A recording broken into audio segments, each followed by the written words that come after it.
You want more than just the headlines? Find out what's going on and what it means with me, Dennis Prager, this morning at 11, right here on AM 560, The Answer. Good morning, Dan and Amy.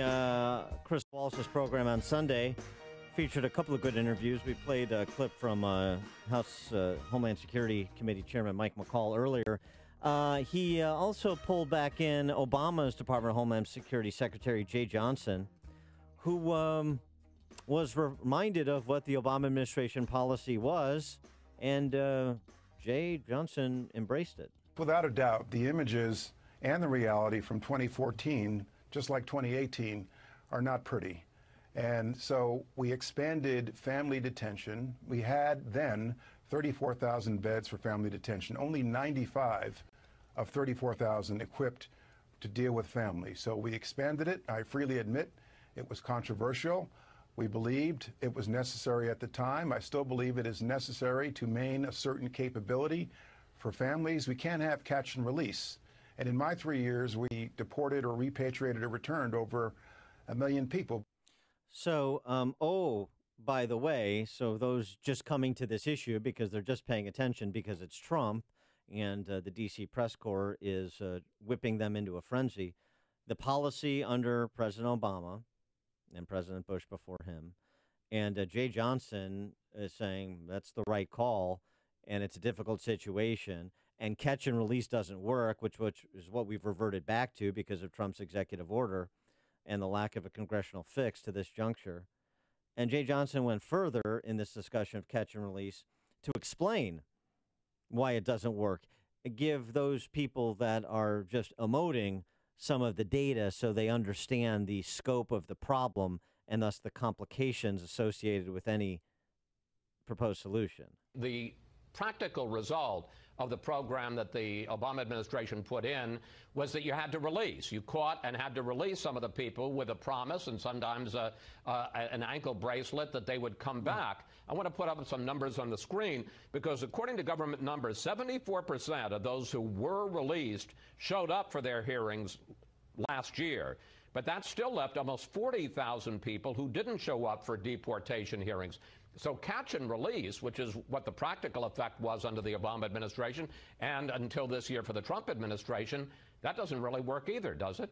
Well, without a doubt, it's a problem, Chris, which is one of the reasons we expanded family detention, which was controversial. A lot of people was knocked down by the court. That's the reason we got this 20-day ruling. It was because of the Obama administration's policy.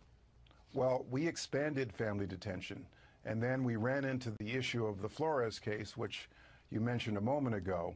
I disagreed then with the ruling in the Flores case because I think that our Border Patrol and our immigration enforcement people need those tools available to deal with situations like this. But it's a sheer matter of numbers, Chris. Right now, we have family detention capability for about 3,000 or 4,000 people.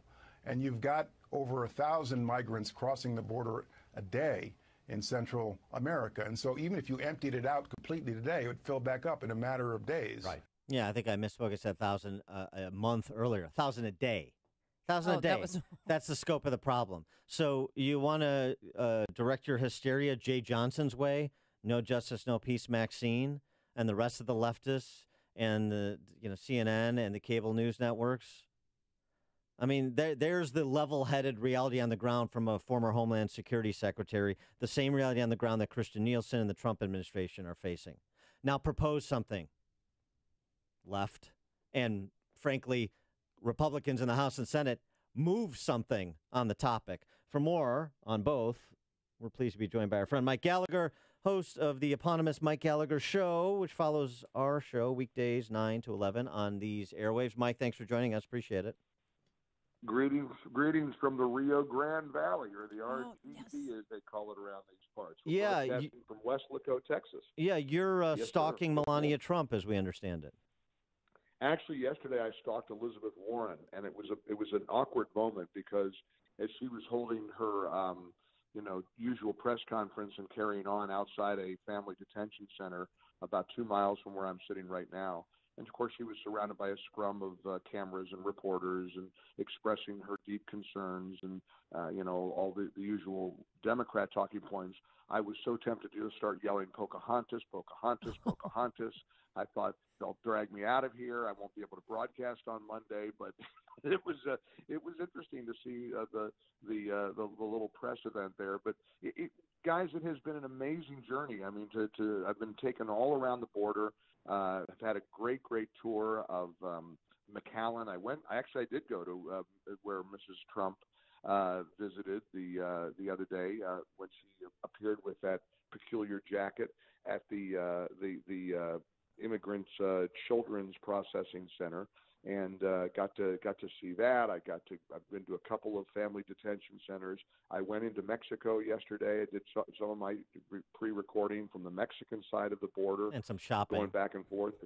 I did some shopping. Got some souvenirs for you guys. Yep. I brought Amy a little sombrero, like a little sombrero piggy bank, and brought you some cigars, Dan. Thank you very much. Well, what is the feel? I mean, if you talk to the people in McAllen and the people in Mexico, how are they processing what's going on?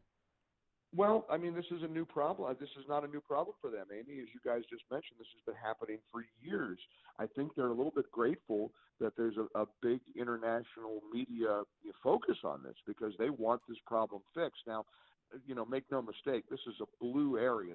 Even though Texas is a red state, the border towns along the Mexican border are very blue. A lot of Mexicans who live on the Texas side, so they're not exactly going to have a bunch of MAGA hats on or Trump for 2020 signs in their front yard. But having said that, many of them are recognizing that President Trump sort of inherited this problem.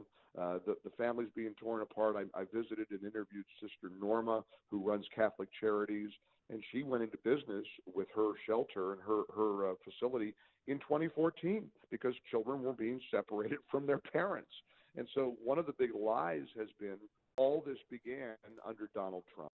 And everybody here along the border knows full well it didn't. It's been going on for years. Well, first, and so that's one of the big misconceptions, Dan. First of all, I want to congratulate you, along with Melania Trump, for visiting 100% more child detention centers than Michelle Obama did.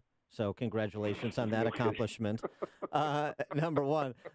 Number two, what has the conversation been like with Border Patrol officers and DHS officials, particularly since they've been characterized as Nazi guards at Auschwitz, basically, including from former CIA Director General Michael Hayden? I mean, the scorn that's been heaped indirectly on Border Patrol is really incredible. I'm sure they're not unaware of it. They're not unaware of it, and these men and women happen to be very, very much in support of the president and the administration's policies. They know that this president, really has got their back, and they're very. This is a very. I will say this: all the men and women I spoke to who are Border Patrol and immigration authorities are very pro-Trump, very much grateful for these policies and for the attention that's now being focused. One thing that Trump always does. He guides the national conversation. He leads the dialogue. And let's face it, now we're having a very important conversation that we should have been having years ago about what we do with these families, what we do with the children, how we do this with compassion and humanity, but also enforce the law. And as you guys do every morning brilliantly, it's a complicated, multi-layered problem. What's not complicated is to see the pushback from the left, whether it's Sarah Sanders being kicked out of a restaurant in Virginia, or Barron Trump being suggested to be put in a cage with pedophiles, and boy, that'll really show him, or Seth Rogen embarrassing Paul Ryan and his kids at an event and bragging about it later on TV. Those kinds of things that listen, as uncomfortable as it is, and as unpleasant, keep it coming, because the more Americans see how crazy the left is, the better chance we have of holding on to the House and the Senate in the midterm election. Speaking of the left, I saw Elizabeth Warren's interview after she left that shelter, and she was, borderline in tears, saying the kids are there in cages, they're sleeping on floors. What have you seen when you visited these places? I've seen kids play with toys, watch soccer, interact with doctors and with caring volunteers. There are many, many places along here that are not treating these kids with anything but kindness and love. and care. And I was there at that press conference with Elizabeth Warren, and I thought, you're seeing a lot of different things than I saw. I wish one of the reporters would have asked what CNN's own Brooke Baldwin asked Senator Tammy Baldwin last week on CNN. Maybe you guys saw that. Yeah. I mean, you talk about Dan, deer in the headlights. Hey, where were you when this was happening in 2014? See these pictures of these kids under Mylar blankets and in cages? That was 2014. Did you speak out then? Remember Jackie Gleason on The Honeymooners? Humana, humana, humana, humana, humana, humana, humana. She had nothing to say, and nor would Elizabeth Warren. I'd like to locate quotes from Elizabeth Warren and speaking out vociferously against Barack Obama in 2014 when the same thing was happening. We all know it didn't happen. We all know it didn't happen. Now, these people, I don't want to minimize this, guys. They're scared. They're afraid. Many of these kids are unaccompanied minors whose parents have sent them through this grueling. One thing I've learned from being down here, this desert and the area, the crossing, the Rio Grande. I mean, guys, it's 98 sweltering degrees on a cool day. It's miserable. These are terrible conditions. So there's just a lot of anxiety. But the reaction has been an outpouring, I think, on the Texas side of love, of trying to help and try to do what's best for these kids and these families. All right. He is Mike Gallagher. He's broadcasting live today, as you heard, from McAllen, Texas, at the U.S.-Mexico border, and he'll have more insights and first-person accounts of what he's seen, and including with the people on the ground trying to deal with this situation humanely. Mike Gallagher, thanks so much for joining us. Appreciate it. Hey, Dan, Amy, always great being with you. Keep fighting the good fight, guys. Take care. Take care. Too. Thank you. And he joined us on our turnkey.pro answer line.